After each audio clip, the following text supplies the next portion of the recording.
जय हिंद। जय भारत। आज किसके माध्यम से यहाँ पहुँचे आप? भैया बहुत बड़ी माया है। गंगा कैसेट के मालिक पुनीत शर्मा जी, जिनके सौजन्य से रंगारंग कार्यक्रम हो रहा है। आज इन्हीं के आशीर्वाद से हमारे भाई साहब माननीय श्रीमान राम कुमार जी पुलिस इंस्पेक्टर चिन्हट लखनऊ से आ गए हैं। ओहो, वो है ऑफिस वाले। जी हाँ, हमारे पुनीत शर्मा के बगल बैठे हुए हैं आपके बड़े साहब। मैं सवाल करूंगा, आपको जवाब देना पड़ेगा। ठीक है भाईजान, आप सवाल करिए, मैं जवाब देने के लिए तैयार है। अगर कहीं भूल हो गई जी तो हमारे गंगा कैसेट के मालिक पुनीत भैया बैठे, उनसे पूछ लेंगे। तो हमें आप पहले बताइए, क्या भाई? लक 84 कहाँ बा? लक 84? हाँ लक 84 है ऊपर। जी जो यहाँ करोगे वहीं भोगोगे, ऊपर लक 84। जी हाँ। और 84? है और 84? और 84 हमारा शरीरिया है। शरीर क्या? शरीरिया शरीर कै हाथ का है आपका शरीर? 3.5 हाथ का। 3.5 हाथ शरीर है। यस। कै बीता बना? 7 बीता। 7 बीता। हाँ। एक बीता में कै अंगूर? 12 अंगूर। एक बीता में 12 अंगूर। 12 अंगूर तो बरसते 84। यही है 84। यह शरीरिया 84 में भटक रही है। तो हमें आप ये बताइए, जी भाई, औरत का श्रृंगार क्या है? औरत का श्रृंगार? हाँ, औरत का श्रृंगार क्या है? औरत का श्रृंगार है मर्द। अगर जिस औरत के मर्द नहीं है उसका श्रृंगार अधूरा है भाई। बहुत अच्छा। औरत का श्रृंगार मर्द। और मर्द का श्रृंगार क्या है? मर्द का श्रृंगार है धन दौलत रुपया पैसा। जिसके पास रुपया पैसा धन दौलत नहीं है वो मर्द कौन सा मर्द है यार? बहुत अच्छा। हिंदू भाई हो चाहे मुसलमान भाई हो, जी भैया। कफन कहते हैं। हाँ कफन उर्दू लफ्ज है जी। कफन की हिंदी आप बताइए क्या होता है? कफन की हिंदी? हाँ तो यार ऐसी सवाल पूछते हो भाई। हाँ बताइए, कफन उर्दू लफ्ज है। यस। कफन की हिंदी आप बताइए। कफन की हिंदी क्या है? हाँ सौ वस्त्र। सौ वस्त्र। जी सौ माने लाश, वस्त्र माने कपड़ा। तो उर्दू में कफन, हिंदी में सौ वस्त्र। जी हाँ, कहीं दुकान भर लिखा रहता है। हाँ, पुनीत भैया द्वारा एक ज्ञान मिला है हम लोगों को। तो हमें आप बताइए, क्या भैया?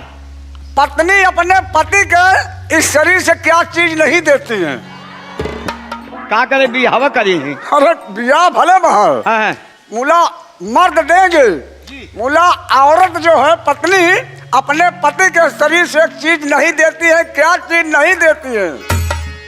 बात सही कह रहे हो दोस्त। हाँ बहुत रामायणिक बात है, बहुत ज्ञानी बात आपने पूछा है। जी ये है, अगर किसी औरत का जी मर्द खत्म हो जाता है, जी हिंदी में कहते हैं मर गए, हाँ जब उनकी लाश उठती है जी तो उनकी औरत कंधा नहीं दे पाती भाई।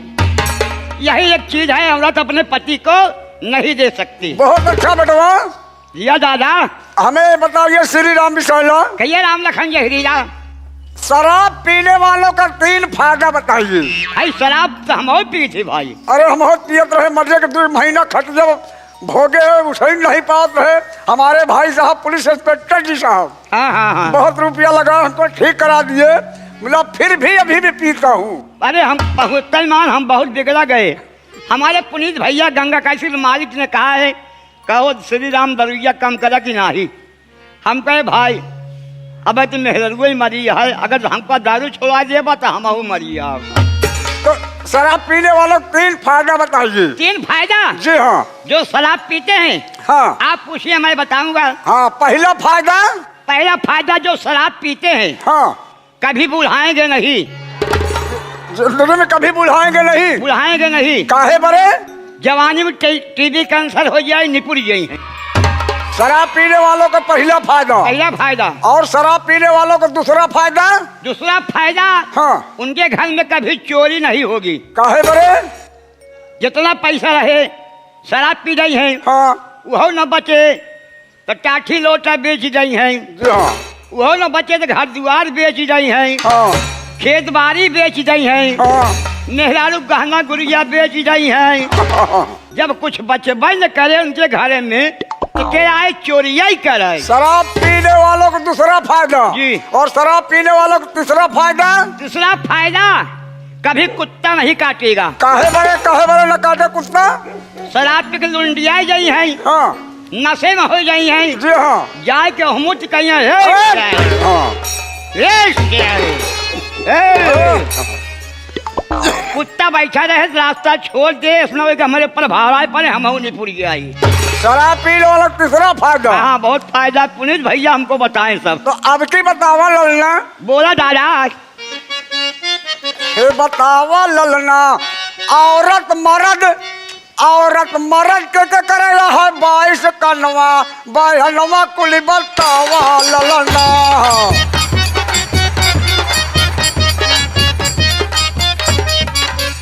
औरत मर्द के करेला है 22 कनवा बहनवा कुली बतावा ललना।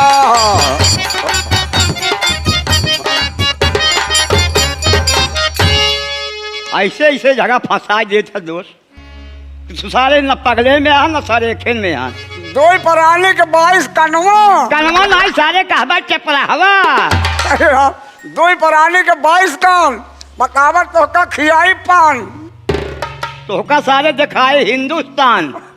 बताइए आप। अरे दो प्राणी के दो दो 4 कान होता है, सारे कहाँ से 22 कान हुए। 22 कान है दो प्राणी के।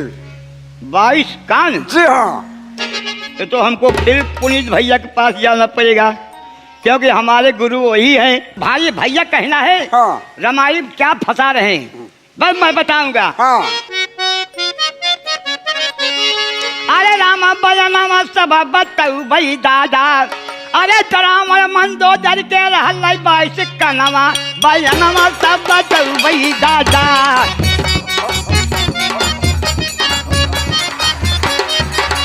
रावण मन दो लड़के ना हो, रावण मन दो लड़के ना हो, रावण मन दो लड़के, रावण मन दो लड़के रहल 22 कनवा बयाना सब बताऊ भाई दादा।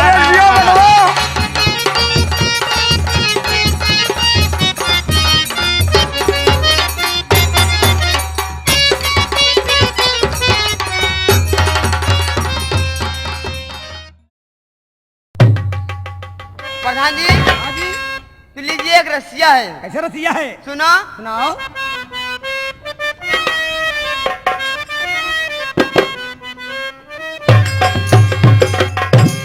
अरे मोरी अंगूरी रोज खो जाए, हमारी अंगूरी रोज खो जाए, हो खो जाए, मुहे नजर लगी रे कोनो भगवान।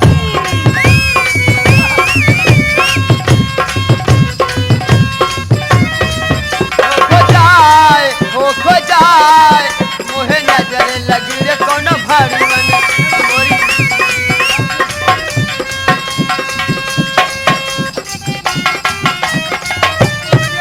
चाहे जेठ बिके या बिके जेठानी,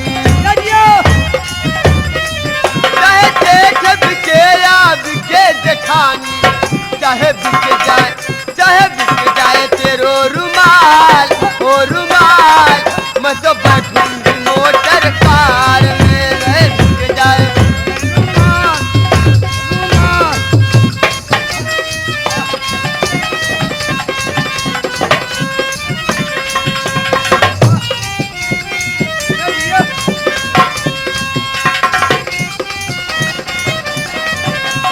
खेत बिके या बिके कियारी,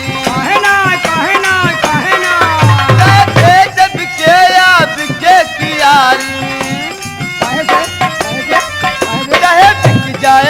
चाहे बिक जाए घर ओ दुआर, मैं तो बैठूंगी मोटर कार के।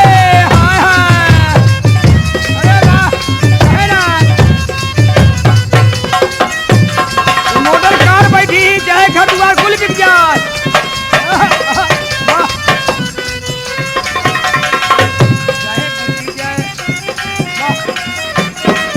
चाहे बिक जाए तेरो महल अटारी, जियो।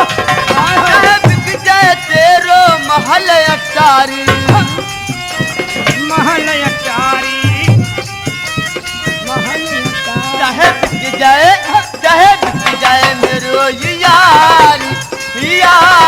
हम तो बैठूंगी मोटर कार में चले।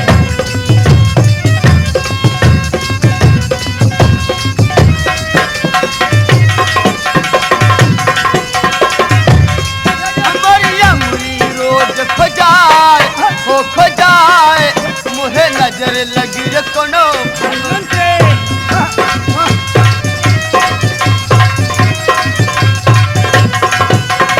चाहे खेत बिके या बिके कियारी खेत बिके या खेत कियारी चाहे खेत बिके या बिके कियारी चाहे बिक जाए घर ओ दुआर मैं तो बैठूंगी मोटर कार में चाहे